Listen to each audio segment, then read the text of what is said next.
Hello readers, I'm Amy. Welcome to another video. If you hear chainsaws in the background, apparently it's tree cutting day, and the tree cutting guys didn't tell us that they were coming over, but that's what's going to be in the background. If you hear anything, I've got a stack of books here to talk about, and since we're coming up on Halloween, I thought it would be fun to do another villains video. So last week I posted a video recommending books to some of my favorite horror movie villains, or from some of my favorite horror movies if they weren't my favorite villain. And today I want to talk about my favorite book villains. So this is really fun for me. I love a good villain. Like, I want an interesting villain. I want a villain with a backstory, with a quirky personality. I love villains. Heroes are kind of boring to me. Most heroes just seem to feel the same anymore, but villains you can have fun with. So let's go ahead and get started. I, of course, want to mention Prosper's Demon. I don't own this book yet. I've read it on Kindle from the library. I would love to own a copy of this. This is one of my favorite, it's a morbid, funny novella. You have this priest who's just doing his job, just doing his exorcisms, and you have these demons who are just doing their jobs, just doing their demoning, and you have this one particular demon because if you have, say, 300 demons and you exorcise one of them from a person, that demon still has to go somewhere. There is a finite number of demons. They don't really reproduce, they don't really die, they just exist in that number always. And there is this one particular demon that the priest keeps coming across, and the demon's just like, seriously, you can't leave me alone for like a little bit because I have a job to do too. And that demon is one of my favorite villains. He's so just sassy and just trying to do his job. It's a very funny novella. I haven't heard a lot of people talking about this, and I would really love to hear people talk about it more. It's just phenomenal. Next up, another series that I don't own is going to be Series of Unfortunate Events, and with this, of course, I have to mention Olaf. Olaf is a terrible person. Don't get me wrong. He's awful. But reading the series in middle school, I loved it. Like, you keep holding out hope, hoping that the story is going to get better, and it just doesn't. It just keeps going further and further downhill.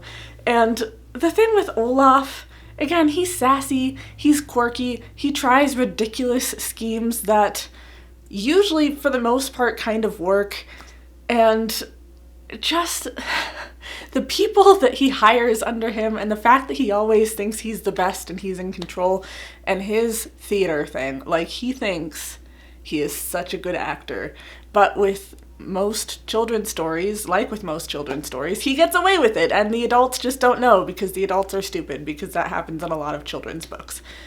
But Olaf is quite the character, and for that, I will always remember him. Next up, this is not what I would necessarily traditionally label a villain, but I actually want to talk about Scarlet from Gone with the Wind. I grew up watching the movie. I read the book just a couple years ago. I actually really like this book. It's one of those, sometimes I do want to read a giant book that I can just get myself lost in. I don't like most of the characters. Like, this is a pretty horrible time in history, and people are pretty horrible to each other, but Scarlet just stands out to me. She's not a traditional villain in that it's like a good versus evil sort of thing. She's not nice to people. And the way she goes about trying to get her way and throwing fits and just generally being a brat, I think of her as a kind of villain. Like, she's so entitled and she wants what she wants and she's gonna get it no matter what. And I think there are feminist undertones to her character. Like, she is a very much controlling, like, stand on your own, make your own way kind of person in a lot of ways. But again, she does it in really horrible ways. She's not a nice person. She ruins everything for everybody, and she ruins everything for herself. But also, she's just so interesting because of that. Like, she wants what she wants. She's trying to take control of things, but she keeps doing it wrong. And you have Rhett Butler, who's just turning her world upside down and not giving her what she wants. And that dynamic is fascinating to me. So for that, I want to keep Scarlet on my list of some of my favorite villains. Then we have the guy from A Kiss Before Dying. I did a review on this a while ago. It might have been like a wrap-up review, so I'll try and find it and link it up above. I don't actually remember the character's name. I believe he was named eventually, but you have this man who's essentially like a Black Widow. He is trying to marry a woman so that he can then kill her and just take the money for himself, sort of thing.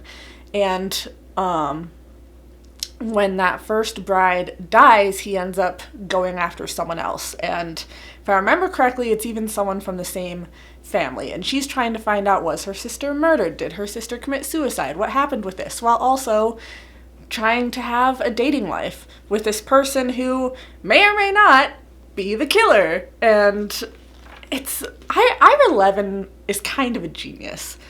Boys from Brazil wasn't really my thing. I got a little bored with the beginning of that book, but Stepford Wives was brilliant, and if you read and loved Stepford Wives or like Rosemary's Baby, I think you might like A Kiss Before Dying, because it just kept me guessing until the end. And you just, again, he's a horrible person, but you don't really know a lot about him. You don't really know who he is. Like, you're in his head, but you're guessing just as much as any of the other characters. And this villain is just really brilliantly written. So, for that, going on this list. And then, I haven't read this book in years. I really do want to reread it. But I had to look up the plotline of this book to remember who I was even talking about. Holes by Louis Satcher. If you're like me, you grew up having to read this in middle school. And if you're like me, it was one of the greatest books that you've ever read.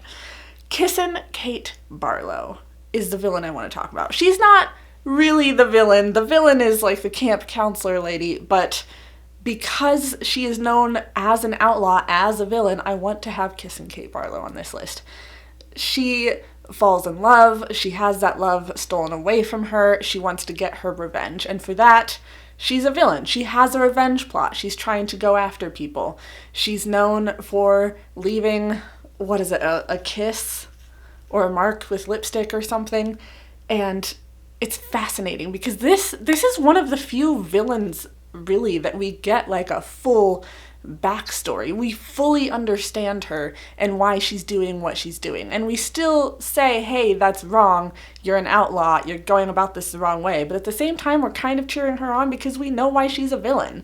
And I love a well-rounded villain. Enough of these villains just being villainous just because. Like, not that there's anything wrong with that, but I want a story. I want to get inside their head. I want to know what's going on with them, whether or not I agree with it. Kissin' Kate Barlow, excellent villainess. Last one is one of the villains that actually pisses me off the most, but for that, I want to have him on this list because if you can get a lot of emotion from someone through a character, that makes it a good character, whether or not they're on the good side, the bad side, whatever. A good character is someone who can get an emotional response from you. So, Mr. John Hammond from Jurassic Park is a horrible person. He's in it for the money. He's doing science in all the wrong ways. He's not listening to anyone's advice. He's bringing his grandchildren to an extremely dangerous situation with no regard for their safety whatsoever, because he wants to do it for the kids, but really he wants to do it for the money. The thing that he did to that poor, like, micro elephant at the beginning of the story, where, like, it's always sick and he's always frustrated about it and just trying to perfect it and basically making this elephant's life miserable. He is a terrible person, but wow, is he interesting. Like, just imagine what this man's life has to be like for him to be such a spoiled brat at the age of 70-something and just so obsessed with using science for his own gains and having his way and being a child. But he makes me so angry, which is what makes him a very, very good villain. So I have to include him. I don't know if this video really made any sense. I feel like I was kind of ranting and not being able to gather my thoughts very well, but we all have those days. So here are some books with my favorite villains. I do hope you enjoy. I hope you have a lovely Halloween weekend. I'm going to be dressing up as Harry Styles. I will try to film while I'm in that outfit for your viewing pleasure. Please like, subscribe, be my friend on social media. I will see you in my next video. Bye, friends.